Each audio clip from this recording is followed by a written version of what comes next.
Let's talk about leveling. I'm going to walk you through the most popular leveling curves, a little bit of economy, and just how you figure out on your own when to press that level up button. If you enjoyed the video, don't forget to subscribe for more high quality guides, of course. Alright, let's get started. In order to understand when we level, we need to understand why we level. Now this might sound pretty stupid at first, but I honestly had so many people ask me about leveling that I'm not even sure they asked themselves this question. Because if you answer this properly, you'll just figure it out. In the basic sense, we level so we get more spots in the shop, can discover better units and triple into higher tiers. We get to find direction, key units, and scale up our board. This means that everyone's goal should be to level as fast as possible, right? If we could, we'd all just level straight to tier 6, but we can't because Battlegrounds has two resources: gold and health. If you want to level up fast, you need to use both, but spending too much health will result in you dying sooner if you can't capitalize off it. Luckily, this game mode has been out for over a year and we've seen so many metas that people have perfected the art to level as efficient as possible by wasting as little economy, which is both gold and health, as possible. Because you don't want to fall behind. People who do get stuck at lower tavern tiers will have a hard time against the big boys with their much better scaling from tier 5 and 6. I didn't really answer your question yet about when you should level. So let's show you what the three main leveling curves are that waste as little economy as possible without falling behind on the lobby. Of course, there are many exceptions to this rule and I'll also cover a few of those in the end because being flexible is a very important skill to have. Now these three curves are the basic leveling curve, the Rafaam curve, and the power level curve. The reason these three are the most used and efficient ones are since they don't float any gold, you get to nicely buy a set amount of units every round, use your hero power sometimes, and level at the same time. So the basic curve is the golden standard. Most heroes can follow this one. So if you ever notice you're behind on this leveling curve, then you're probably behind on most people in the lobby. Turn 1, you always buy a unit. Turn 2, you have 4 gold and leveling costs 4, so perfect. On the 5 gold turn, you often want to buy 2 units. This turn shows the importance of economy and taking a token or sell a mantle on turn 1, so you can have an extra body on the board. On the 6 gold turn, you just buy 2 units again, and on 7 gold, you can buy a unit and level for 4 gold. 8 gold, you can choose to roll a bit and buy 2 units, or sell some weak stuff and buy 3 units if you have a really good shop. Your board should be filled by now. On 9 gold, you can level again, get another unit, and on 10 gold, it all depends from game to game whether you stay a turn on tier 4 or level again to tier 5. And once again we'll discuss all of these things that you have to keep in mind later on in this video. Most of the time people stay on tier 5 for a while, it is up to you if you want to go to tier 6 at some point. So this basic curve always fills out your gold nicely. You get to build up your board and make it to tier 5 on turn 8 or 9. The next leveling curve is most often referred to as the Rafaam curve, because back in the day it was mostly played by just people who played Rafaam. The reason why people level like this instead is because they have a 1 gold hero power that they want to press as much as possible. So your economy works out much better this way if you really need to spend that 1 extra gold a turn. Most likely that hero power will make up for the tempo that you miss out on and the spike that you will need to come back in the game. This curve also makes it easier to find tier 1 triples. Examples are Maiev, Jiraxes, the new Akazanzarak, and so on. So turn 1 you also just buy a unit, and then on 4 gold you buy another one and hero power. 5 gold you buy hero power and you can even roll if you want. Turn 6 you buy and hero power and level for 2 gold. Then on 7 gold you skip tier 2 completely and just level for 6 gold and hero power. And from here on you caught up with the basic leveling curve and you can continue how you like.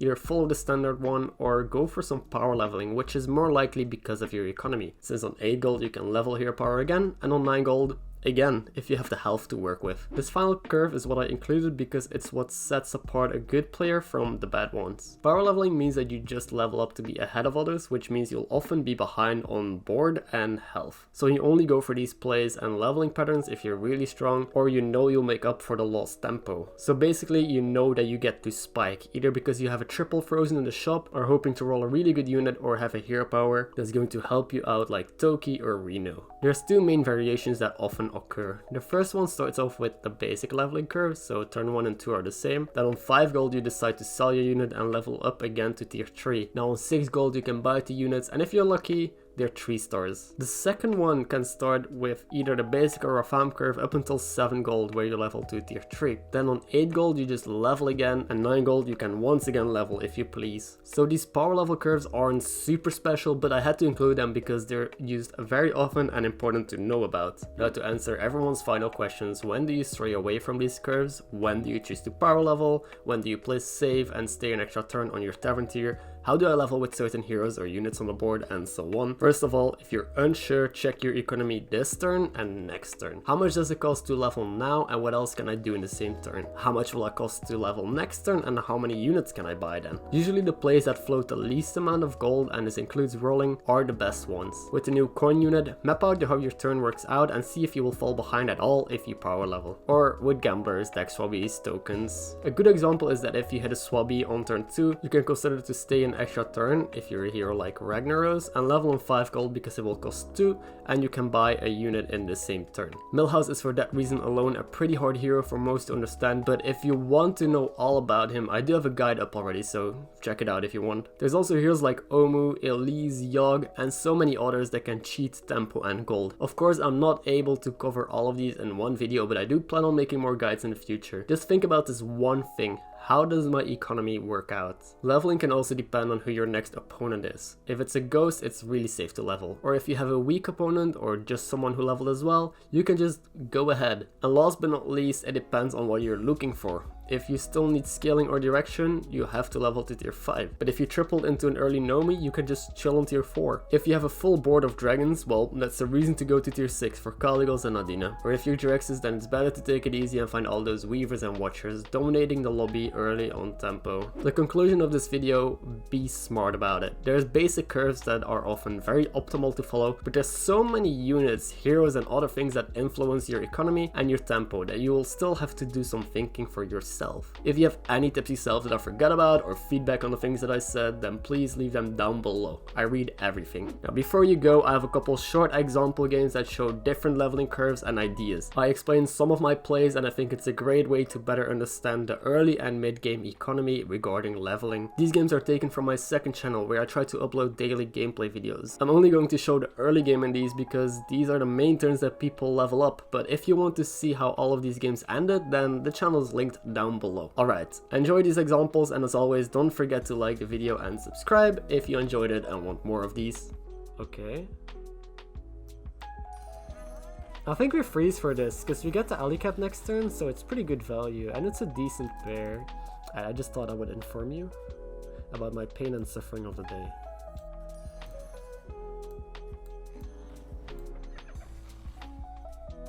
I got some money.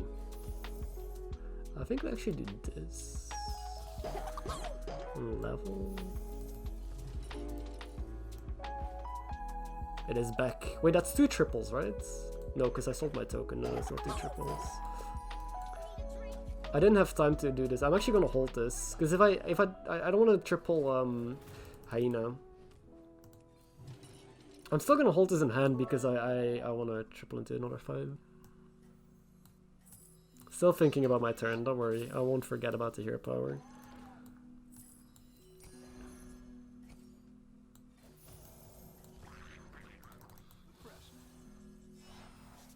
Alright, let's go. What is this gonna be? Nomi or Light Fang? Oh, this is a hard one. It has more, but it's turn 6. Nomi 6 is nuts, especially since we have so much HP still. Hyena? Never lucky. I guess Elemental is good. I'm actually tempted to take the Murloc here. Hyena is more tempo, but Murloc is like better pair to hit, but this is so strong, right?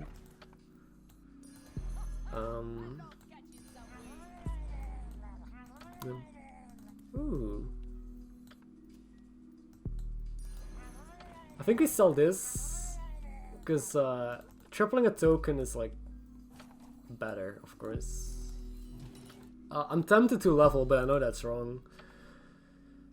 Refreshes is the best with Millhouse here. Actually, we can buy out this whole shop.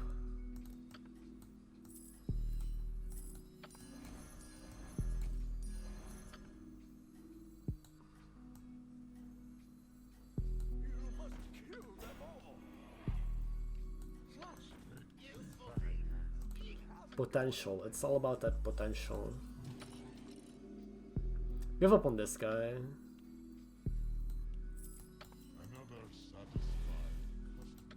Actually, we can also roll here. I think I better keep him though. This should be good enough. We give up on this bear. I can't keep it around.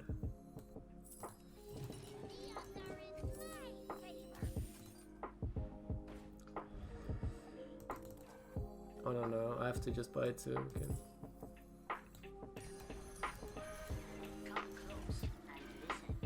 Like, we get the Swabby on one, that's really good. I wonder if he frees for a second one.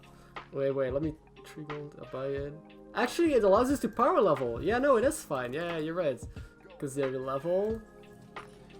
It will be 5 gold to level next turn. I'll be at 5, so no, it doesn't work. Actually, we can sell it. So, one thing we can do now is we can level, sell, buy, right? If we have a good 2-star in the shop. Because I don't think I value this pair too much. So we can level, sell, buy, but the shop is so bad. I guess you stay because the shop is so bad.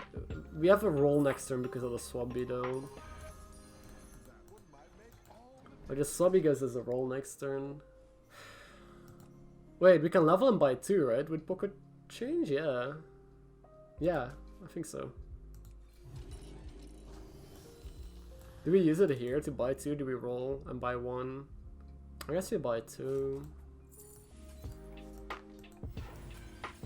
Syrup against Dissolve. Okay. The money is sweet, but I don't think we can take it. Our board is pretty shit. But if we have a full board, next time we can level roll anyway. So I don't even need a full board. Okay then.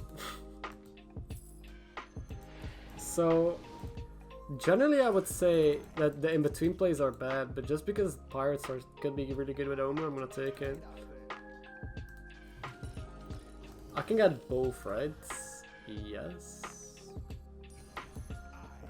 If I sell 2. Which is worth it.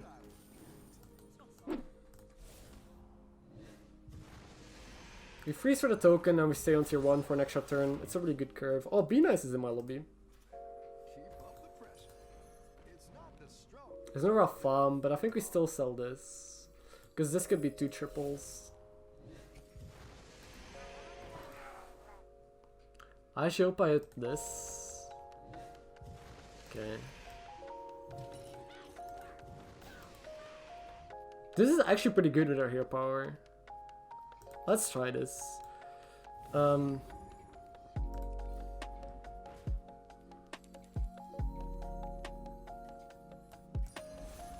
all about the economy, man. That was a good hit.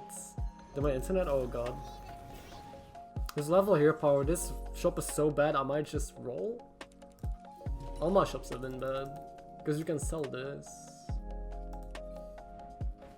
Oh my god. This and this is good, so this is a 50-50 hero power. Nice. Hello? The Blizzard? Maybe the Blizzard servers are just lagging because I'm not dropping frames on stream. Oh, whoa. Okay, this is another 50-50. Do I just stay here instead of level and try and force elementals? No.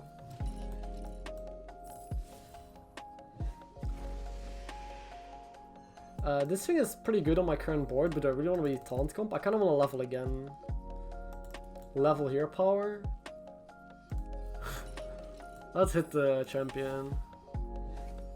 Worst one. Oh no, worst one was Sensei. This is like semi-okay.